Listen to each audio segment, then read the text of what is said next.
नमस्कार दोस्तों, आप सभी का मेरे दिव्य दृष्टि चैनल में स्वागत है। आज मैं आप सभी के लिए छत्तीसगढ़ का सिवरी नारायण मंदिर उसके बारे में जानकारी लेकर के आई हूँ।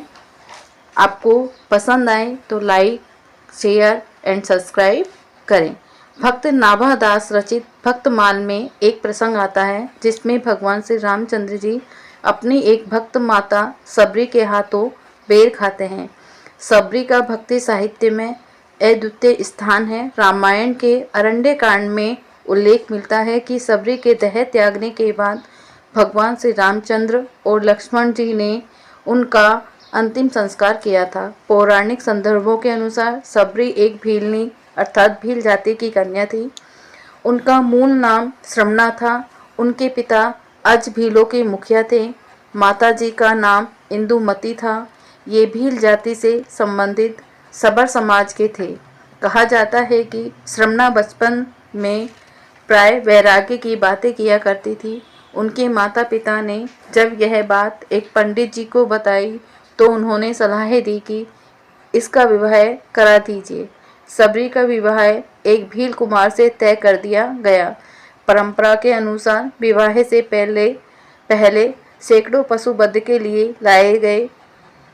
इसे देखकर सबरी बहुत दुखी हो गई। परंपरा के मुताबिक तत्कालीन भील समाज में किसी भी शुभ अवसर पर पशुओं की बलि दी जाती थी, लेकिन सबरी को पशु पक्षियों से बहुत स्नेह था। इसीलिए पशुओं को बलि से बचाने के लिए सबरी ने विवाह नहीं किया और विवाह से एक दिन पहले ही घर से भागकर दंडकारण्य चली गई। दंडकारण्य में ऋषि मतंग तपस्या कर रहे थे। सबरी उनकी सेवा करना चाहती थी। तत्कालीन समाज में व्याप्त जाति प्रथा के अनुसार भील जाति की होने के कारण उसे अंदेशा था कि शायद उसे सेवा का अवसर न मिले। फिर भी वह सुबह सुबह ऋषि मतंग के सोकर उठने से पहले ही उनके आश्रम से नदी के तट तक का रास्ता झाड़ू से बुहार कर साफ कर देती थी। वह यह काम ऐसे करती थी कि किसी को पता ही नहीं चलता था। एक दिन ऋषि मतंग को पता चल गया कि सबरी वर्षों से निस्वार्थ भाव से उनकी सेवा कर रही है, तो वे बहुत प्रसन्न हुए और उन्होंने उसे अपने आश्रम में शरण दे दी। सबरी के काम से खुश होकर मतंग ऋषि ने उन्हें अपनी बेटी मान लिया था। समय के साथ मतंग ऋषि का शरीर बूढ़ा हो गया था। एक दिन मतंग ऋषि ने सबरी को अपने पास बुलाया और कहा, पुत्री, मैं अपना देह त्याग कर रहा हूँ। बहुत साल हो गए इस शरीर में रहते रहते। तब सबरी ने कहा, गुरुदेव, आपके बिना मैं अकेले जीकर क्या करूँगी, इसलिए मैं भी अपना देह त्याग दूंगी। तो मतंग ऋषि ने कहा, एक दिन तुम्हारे पास भगवान श्री राम स्वयं चलकर आएंगे, वही तुम्हें मोक्ष देंगे। तब तक तुम यहीं उनकी प्रतीक्षा करो। ऐसा कहकर मतंग ऋषि ने अपना देह त्याग दिया। उसी दिन से सबरी प्रतिदिन भगवान श्री राम की राहें देखती थी। नित्य अपनी कुटिया के बाहर बैठकर श्री राम के आने की प्रतीक्षा करती थी। ऋषि मतंग त्रिकालदर्शी थे, इसलिए वे भविष्य की बात पहले ही जान चुके थे। भक्त माता सबरी ने अपने गुरुदेव ऋषि मतंग की बात गांठ बांध कर रख ली। प्रतिदिन सुबह उठकर अपनी झोपड़ी की अच्छे से लिपाई पुताई कर रास्ते में फूल बिछाकर दरवाजे के बाहर श्री राम की प्रतीक्षा करती थी। यह क्रम एक, दो या कुछ सप्ताह, महीने नहीं बल्कि वर्षों तक चला। माता सबरी कभी निराश नहीं हुई। उन्होंने अपना पूरा जीवन भगवान श्री राम की प्रतीक्षा में बिता दिया। उन्हें अपने गुरुदेव की बात पर पूरा विश्वास था कि श्री रामचंद्र जी उसकी झोपड़ी में जरूर आएंगे। यहाँ यह उल्लेखनीय है कि जब ऋषि मतंग ने परलोक गमन किया तब सबरी महज 10 वर्ष की थी।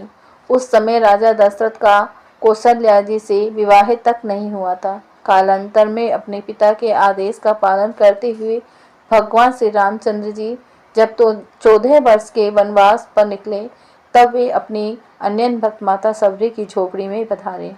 वर्षों बाद जब सबरी को अपने आराध्य प्रभु श्री रामचंद्र जी के दर्शन हुए तो वे इतनी भाव विभोर हो गई कि वे मीठे बेर खिलाने की इच्छा से स्वयं चख करके श्री रामचंद्र जी को खाने के लिए देने लगी।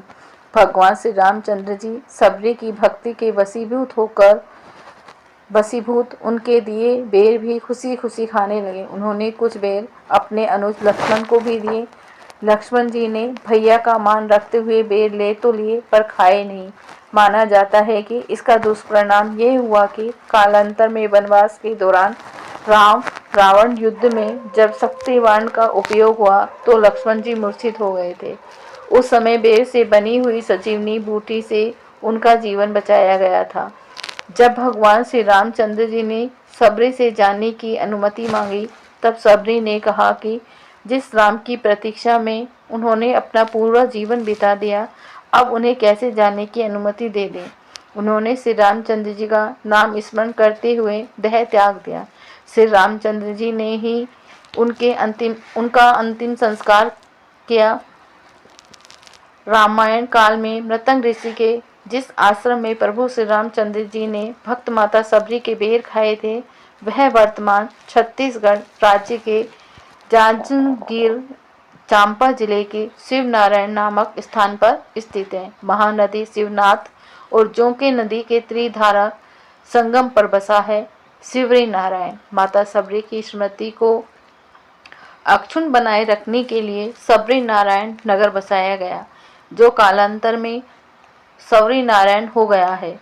माता सबरी की अनन्य भक्ति भाव से भीगी इस पावन धरा पर सिवरी नारायण के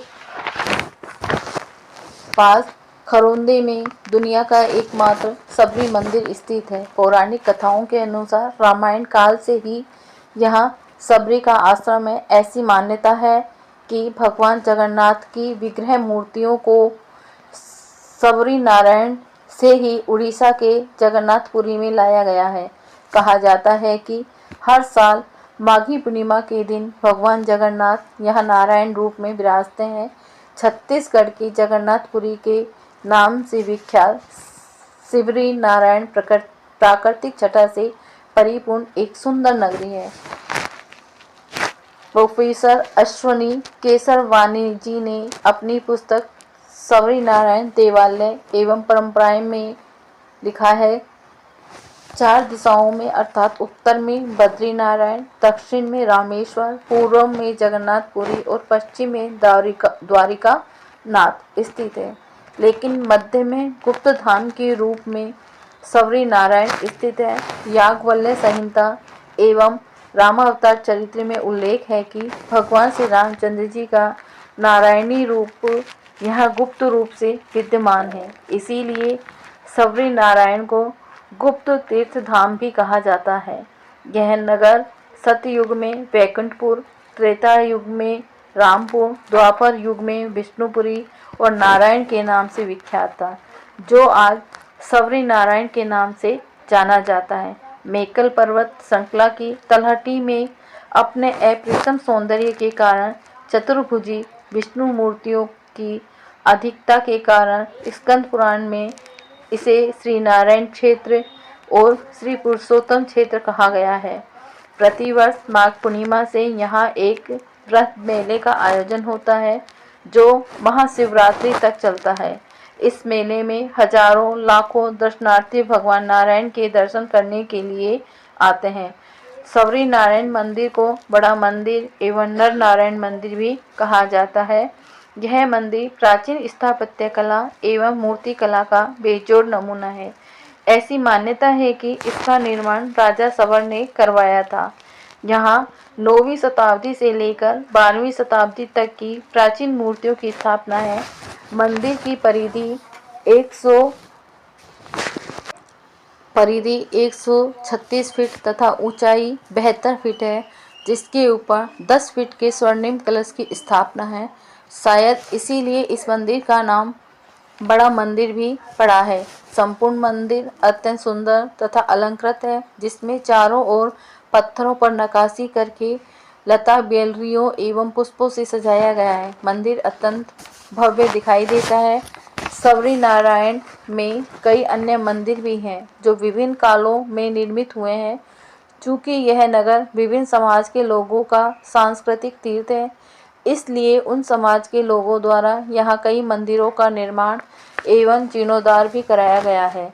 वैसे यहाँ के बहुसंख्यक मंदिर भगवान विष्णु के विभिन्न अवतारों के हैं। कदाचित इसी कारण इस नगर को वैष्णव पीठ भी माना गया है। इसके अलावा यहाँ शैव और शाक्त परंपरा के अनेक प्राचीन मंदिर भी हैं। इसमें प्रमुख है माँ अन्नपूर्णा मंदिर, भगवान नारायण मंदिर, लक्ष्मी नारायण मंदिर, चंडमुंड महादेव मंदिर, केशव नारायण मंदिर, श्री राम लक्ष्मण जानकी मंदिर, जगन्नाथ मंदिर, बलभद्र और सुभद्रा से युक्त श्री जगदीश मंदिर, श्री राम जानकी मंदिर, राधा कृष्ण मंदिर, काली मंदिर, शीतला माता मंदिर और माँ गायत्री मंदिर। लक्ष्मी नारायण जिला मुख्यालय जांजगीर चांपा से लगभग 45, बिलासपुर से 61, रायगढ़ से 100 और रामपुर से 160 किलोमीटर की दूरी पर स्थित है। इन चारों ही शहरों में से यहाँ सड़क मार्ग से आसानी से पहुँचा जा सकता है। जांजगीर चांपा, बिलासपुर, रायगढ़ और रायपुर तक ट्रेन से और रायपुर तक सीधे हवाई मार्ग से भी पहुंचा जा सकता है। सबरी नारायण किसी भी मौसम में जा सकते हैं। यहाँ लोगों को उनके बजट के मुताबिक रहने के लिए धर्मशालाएं आसानी से उपलब्ध हो जाती हैं। सबरी नारायण से जांजगीर चांपा, बिलासपुर, रायगढ़ और रायपुर तक आवागमन हेतु आसानी से सार्वजनिक एवं निजी वाहन मिल जाते हैं।